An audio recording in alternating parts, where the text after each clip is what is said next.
नमस्कार, मैं हिमांशु कुमार। आप देख रहे हैं भारत लाइव।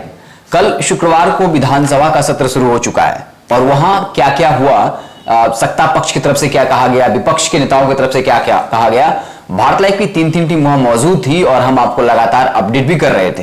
हम आपको बता दें कि राज्यपाल ने भाषण पढ़ा और आपको पता है कि राज्यपाल जो भाषण पढ़ते हैं वो सत्ता पक्ष के द्वारा लिख कर दिया जाता है और इसको लेकर विपक्षी ने पार्टियों ने आपत्तियां भी जताई और विपक्षी पार्टी संतुष्ट दिखी। हालांकि आप जो राज्यपाल द्वारा भाषण पढ़ा गया, जो कहा गया कि आने वाले वक्त में क्या क्या किया जाएगा या सरकार ने क्या क्या उपलब्धियां हासिल करी हैं, आप इससे संतुष्ट या असंतुष्ट ये तो जानना बाकी है। आपको अगर कुछ लिखना चाहते हैं या अपने विचार साझा करना चाहते हैं तो कमेंट के जरिए बताइएगा। हालांकि हम बाबा से पूरे मसले पर जो है विस्तृत जानकारी जानने की कोशिश करेंगे कि सरकार की क्या योजनाएं हैं, कल क्या क्या कुछ हुआ और कहते हैं ना अंदर खाने की खबर, कुछ क्रिटिकल चीजें हम उसे निकालने की कोशिश करेंगे।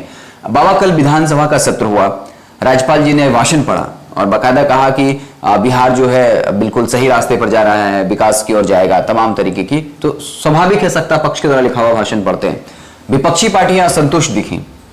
लेकिन बाबा, आपको क्या लगता है कि आगे आने वाली रणनीति क्या होगी या क्या लग रहा है कि बिहार किस दिशा की ओर जाएगा? जो कुछ भी विधानसभा का सत्र हुआ और अब बजट सत्र भी आने वाला है, तो हिमांशु, सीधी सी बात है कि कल जो कुछ भी हुआ ये एक परंपरा है, परंपरा के तहत ये सारी चीजें हो रही थी जी। और राज्यपाल महोदय का अभिभाषण सत्र के पहले दिन होता है जी। हर सत्र के और बजट सत्र में तो खास करके होता है, जिसमें राज्यपाल सरकार के जो आने वाले बजटीय साल हैं उसके एजेंडा को रखते हैं, सरकार के पिछली बातों को चर्चा करते हैं और ये बताने का प्रयास करते हैं कि क्या कुछ करने वाली है सरकार, क्या कुछ हुआ और इसके बाद सरकार कितना दावा कर रही है, सरकार ने जो वादा किया था वो उसमें जुड़ा हुआ होता है। और ये सारी चीजें राज्यपाल को सत्ता पक्ष के द्वारा दी जाती हैं, जिसको वो पढ़ते हैं और इस पर चर्चा होती है, बहस होती है। उसके बाद जो है वो बजट पेश किया जाता है और फिर बजट सर्वसम्मति से पास किया जाता है। अब आपको इसमें बता दें कि हमने पूरी प्रक्रिया का कल विस्तार से चर्चा किया था कि ये बजट सत्र जो है लगभग 1 महीना चलने वाला है और इस 1 महीने के बजट सत्र में बहुत सारी बातें, बहुत सारे मुद्दे आएंगे। राज्यपाल के अभिभाषण में एक चीज तो नजर आया कि विपक्ष ने बड़ी तन्मयता से, बहुत शांति से सारी बातों को सुना, लेकिन चेहरे के भाव बता रहे थे कि विपक्ष संतुष्ट नहीं है। अब दूसरा पक्ष जो है वो है आम जनता, बिहार के 12.5 करोड़ जनता है, वो कितना संतुष्ट हुई है कल के अभिभाषण के बाद से। चूंकि वो भाषण जो चल रहा था वो लाइव भी चल रहा था, हमने हमारी तीन टीम ने पूरे कवर किया है इस मामले को और बाहर निकलने वाले नेताओं से भी हमारी सत्ता और विपक्ष दोनों से लिया है। सबसे पहला तो आपने देखा कि किस तरह से तेजस्वी यादव की टीम एकजुट नजर आई थी। आपने देखा होगा कि कोई चूंचा नहीं हुआ था सदन के बाहर, जो कुछ भी हुआ निकलने के बाद जो कुछ भी हुआ वो अलग एक मैटर है, लेकिन सदन के अंदर में बहुत सी शांति रही और 41 मिनट के भाषण में 41 लोग संतुष्ट हुए कि नहीं हुए, ये ज्यादा महत्वपूर्ण है। सत्ता के पक्ष संतुष्ट होते हैं कि नहीं होते हैं ये भी महत्वपूर्ण नहीं है, महत्वपूर्ण होना है विपक्ष को और महत्वपूर्ण इस पूरे भाषण में और पूरे जो एजेंडा है इस एजेंडा से बिहार की जनता को संतुष्ट होना है। बहुत सारी बातें इसमें सामने आई और इसके साथ ही 2 अध्यादेश भी रखे गए पटल पर। एक तो कैसे कर संग्रह होगा, इसको लेकर के चूंकि बहुत जरूरी था, सरकार उसी पर चलती है, भले सरकारी बात को समझे चाहे नहीं समझे कि आम लोगों के पैसे पर ही हमारा सारा ऐशो आराम चलता है। और दूसरा जो एजेंडा था वो शिक्षा से जुड़ा हुआ था जी, जो कि बहुत महत्वपूर्ण है। एक शिक्षित व्यक्ति ही राष्ट्र को समृद्ध बना सकता है, ये बातें सभी जानते हैं। अब इन सब बातों के बाद जो 2 अध्यादेश डाले गए उसके अलावे कुछ एजेंडे भी थे, जिस एजेंडे को सत्ता पक्ष ने नकार दिया था लेकिन विपक्ष ने पूरी तन्मयता से उसको किया और वो था किसान जो आंदोलन के दौरान शहीद हुए या जो कह लीजिए आप, किसानों का कहना के आसपास, किसानों का तो कहना है कि वो शहादत दिए हैं, शहीद हुए हैं, लेकिन सरकार इस बातों को नहीं मानती है। उसका कहना है कि ये आंदोलन ही गलत है, गलत तरीके से हो रहा है, आलिस्तानी खालिस्तानी पाकिस्तानी जो भी आप कह लीजिए, दुनिया भर के कई लोगों से इसका संबंध जोड़ा गया। लेकिन आंदोलन दबने का नाम नहीं ले रहा और उन शहीदों को, जैसा कि विपक्ष कहती है, उनके लिए उन्होंने मौन रखा, श्रद्धांजलि दी। ये एक अलग बात, लेकिन अलग बात है कि सत्ता पक्ष बाहर निकल चुके थे। बिल्कुल बिल्कुल बिल्कुल। ये बात तेजस्वी यादव ने उस बैठक के, सर्वदलीय बैठक हो रही थी, उसमें भी रखा था कि उनके प्रति भी हमारा कुछ फर्ज बनता है और हमें रखना चाहिए। ये पहली बार हुआ है कि आंदोलन के दौरान लोग शहीद हुए हैं। इससे पहले किसान अपनी मजबूरियों से, लाचारियों से, बेबसियों से कई बार पेड़ों पे टंगते नजर आए हैं, आत्महत्या करते नजर आए हैं। यह भी इस देश का एक इतिहास रहा है कि जो व्यक्ति, जो वर्ग पूरी तरह से आपका सहयोग करता है, आप पर पूरा दारोमदार रखता है, वो पूरा आपको कैसे ये करता है, मैंने सामने रखता है, और जो वर्ग आपको पूरी तरह से साथ देता है, आपके आय व्यय का सबसे बड़ा वो हिस्सा है जी। इस देश को चलाने में उसकी सबसे अहम भूमिका है, आपका पेट भरने में उसकी अहम भूमिका है, और वही इस बार क्वेश्चन मार्क में गिरा हुआ है। कर चलिए इस आगे बढ़ते हैं कि जीएसटी को लेकर के बहुत सारी बातें हुई, लंबित मामले जो थे उसको निपटाने की बात की गई। न्याय के साथ विकास, ये आपने नीतीश कुमार का एजेंडा सुना होगा, न्याय के साथ विकास। अब इस बार भारतीय जनता पार्टी थोड़ा सा संख्या बल में ज्यादा है, तो आप समझ सकते हैं कि न्याय के विकास के साथ साथ सबका साथ और सबका विकास, ये जुड़ा है। ये मार्केबल बात है। और इसके साथ ही केंद्र की योजनाओं के साथ बिहार की योजनाओं को कैसे सामंजस्य बिठाया जाए, ये इस बार के अभिभाषण में एक महत्वपूर्ण बिंदु जुड़ा है। दो बिंदु आपको हमने बता दिया कि एक तो था कि पहले कि नीतीश कुमार जी के न्याय के साथ विकास वाली बात को सबसे प्रथम प्राथमिकता में रखी जाती थी। इस बार सबका साथ सबका विकास भी जुड़ गया है। इसके बाद तीसरे स्थान पे आप आइए तो आर्थिक प्रगति और पारदर्शी विकास की बात की गई है। अब आर्थिक प्रगति के लिए सिरिंज जो है वो लगाया जाएगा, आप समझ ही रहे हैं। पेट्रोल डीजल के दाम कहां हैं आपको पता है, इस पर भी एक विस्तृत रिपोर्ट हम लाने वाले हैं। हमने पहले भी आपको बताया था, वो रिपोर्ट आएगी तो निश्चित रूप से बहुत सारी चीजें खुल करके परत दर परत आपके सामने आएगी। विधि व्यवस्था सबसे महत्वपूर्ण बात है, जिस पर राज्यपाल महोदय ने बहुत महत्वपूर्ण बिंदु को छुआ है, जरूरी था छूना, कि जान बचेगा तभी ना सब कुछ होगा। जान है तो जहान, जान है तो जहान है। अब इन सब विषयों को लेकर के राज्यपाल महोदय ने कहा कि हम भयमुक्त शासन देंगे, पहली बात। दूसरी बात कि जीरो टॉलरेंस रहेगा, किस किस बिंदु पर वो बताएंगे। अच्छा किस किस बिंदु पर हम बताएंगे। इसके साथ साथ सबसे महत्वपूर्ण विषय हमने बताया कि आर्थिक एवं पारदर्शी विकास की बात कर रहे हैं। आर्थिक विकास कैसे होगा जब किसान जो कि 40% के आसपास आपके जीडीपी का हिस्सा होते हैं। लेकिन खैर, भयमुक्त और संगठित अपराध पर अंकुश लगाया जाएगा, प्रशासन को मजबूत किया जाएगा। अब इन सब बातों को लेकर के आपको पता ही है क्या कुछ हो रहा है।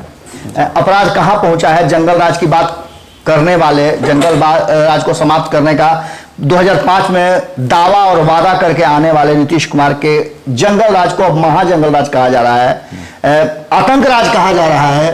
तो आप समझ ही सकते हैं कि क्या होगा। लेकिन खैर, सामाजिक सौहार्द बढ़ाने की बात की जा रही है। देखिए, सामाजिक सौहार्द बढ़ाने की बात की जा रही है भाई, तब जबकि सबसे ज्यादा सामाजिक सौहार्द बिगड़ा है। और कहा यह जा रहा है, हम टिप्पणी नहीं कर रहे हैं, हम विपक्ष की बातें आपके सामने रख रहे हैं कि विपक्ष को डर है कि सामाजिक सौहार्द में आरएसएस का बिहार में पैर जमाना और मोहन भागवत का एक सप्ताह रह करके विभिन्न तरह का उद्घाटन करना, तैयारियां करना।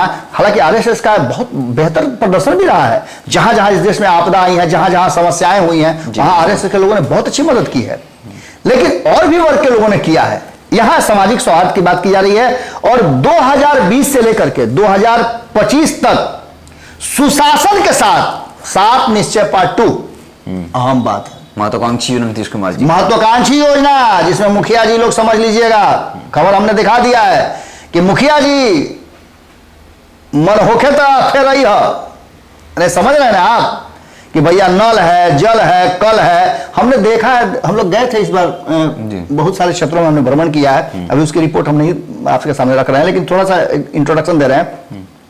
हमने हर गांव में लगभग करीब 20-25 गांव का हमने सर्वे किया है, देखा है, गांव में पाइप ऊपरे ऊपरे चल रहा है भाई, कल वाला पाइप जो है ना जमीन के ऊपरे ऊपरे चल रहा है। अगर आपके पास पैसा है तो जमीन में धंसवा लीजिए, और नहीं तो पाइप ऊपरे जाएगा, कट गया फट गया तो सरकार समझे। अच्छा एक और बात है, टावर भी बड़ी भस रहा है जी। पानी का लोड होते ही टावर धराशायी हो जाता है, तो जमीन का पानी पीना तो जमीने में टावर रहेगा भाई, यो बात है। तो खैर ये सब बात तो है। भ्रष्टाचार पर जीरो टॉलरेंस, आपने जो कहा था ना, क्राइम, करप्शन, कम्युनिज्म, ये तीन गो जो ट्रिपल सी है, ये नीतीश बाबू का, हमारे मुख्यमंत्री जी का, जो 16वें साल में प्रवेश किया। 16 साल का मतलब समझते हैं ना, 16 साल की उम्र को बड़ा अजीब उम्र कहा जाता है। कहा जाता है कि इस उम्र में संभल गया तो संभल गया, नहीं तो तब बिगाड़ना तो निश्चित है भाई। 16 साल का उम्र बड़ा खतरनाक होता है, और 16वें साल में नीतीश कुमार जी प्रवेश कर गए हैं, ना पूरा युवा है और ना बच्चा है जी। बड़ी कमसीन उम्र है सरकार की, ये देखना होगा। खैर ट्रिपल सी पर बहुत ध्यान दिया जाएगा, और सबसे बड़ी बात है कि भैया सीबीआई अलर्ट हो जाएगी, जो भी लोग भ्रष्टाचारी हैं अलर्ट हो जाए। कहा यह जा रहा है कि भीतरी भीतरी जांच करवा करके और ऐसे अधिकारियों को, ऐसे कर्मचारियों पर अंकुश लगाया जाएगा।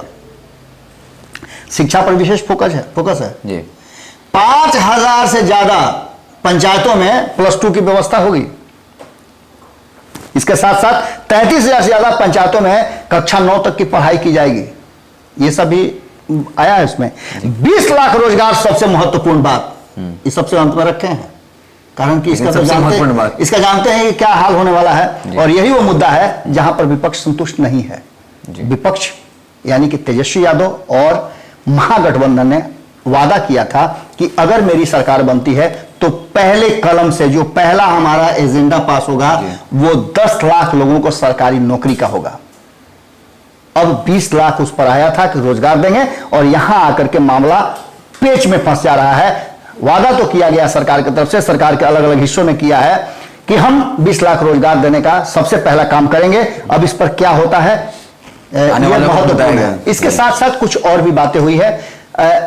विधानसभा और विधान परिषद में अध्यासीन लोगों के लिए भी का भी चयन हो गया है, जिसमें अध्यासीन में बिहार विधानसभा के लिए डॉक्टर प्रेम कुमार कावत, बिहारी चौधरी का नाम आया है, नरेंद्र नारायण यादव, मोहम्मद अशफाक आलम और ज्योति देवी का नाम विधानसभा के लिए है, और विधान परिषद के रामचंद्रपुर में नवल किशोर, केदार पांडे और डॉक्टर संजीव सिंह का नाम सामने रख दिया गया है। अब ये अध्यक्ष के जगह पर सदन की कार्रवाई का संचालन करेंगे, अध्यक्ष कुर्सी पर बैठ सकते हैं। ये बातें तो हो गई। सबसे बड़ी बात है कि जीएसटी पर के जो मामले लंबित थे उस पर भी काम किया गया। सरकार अपने हिस्से का काम कर रही है, और ये अब इसको एक्सिक्यूट कराना सरकार ने तो कह दिया, राज्यपाल ने भी कह दिया। अब इसको जमीन पर कौन उतारेगा, कितने समय में उतरेगा, इसका कोई टाइम फ्रेम नहीं है भाई जी। अब विपक्ष के हाथ में छोड़ देते हैं, और आम जनता, 12.5 करोड़ बिहार की जनता, बच्चा बूढ़ा जवान, सबको ये अधिकार है कि आप सोशल मीडिया पर हैं, भारत लाइव पर देखते हैं, तो आप कमेंट बॉक्स में लिखिएगा कि इससे कितना संतुष्ट हैं, और आपको क्या लगता है कि क्या ये 1 साल में बदल जाएगा, क्या इतने दिनों तक नीतीश कुमार जी और भारतीय जनता पार्टी का संबंध रहेगा। क्योंकि सदन की कार्रवाई खत्म होते दोनों अपने अपने हिस्से का बैठक करते हैं। अब तक एनडीए का कोई कॉमन मिनिमम प्रोग्राम नहीं बना है। बहुत सारी बातें हैं, और विपक्ष पूरा मजबूत है। तो ध्यान में रखिएगा, आपकी मजबूती, अगर आप कमजोर हो गए, 12.5 करोड़ लोगों में जरा सा भी कमजोरी आ गई तो मामला टाए टाए फिश। अब आप जो करना है कर लीजिए जी। तो बाबा ने बता दिया आपको कि कल विधानमंडल का सत्र शुरू हो चुका है, और क्या क्या बातें हुई, क्या क्या एजेंडा रखा गया। काफी आसान भाषा में बाबा ने बहुत इंटरेस्टिंग तरीके से आपको बता दिया कि कौन कौन सी वो एजेंडा है जिस पर जो है बिहार सरकार काम करने वाली है।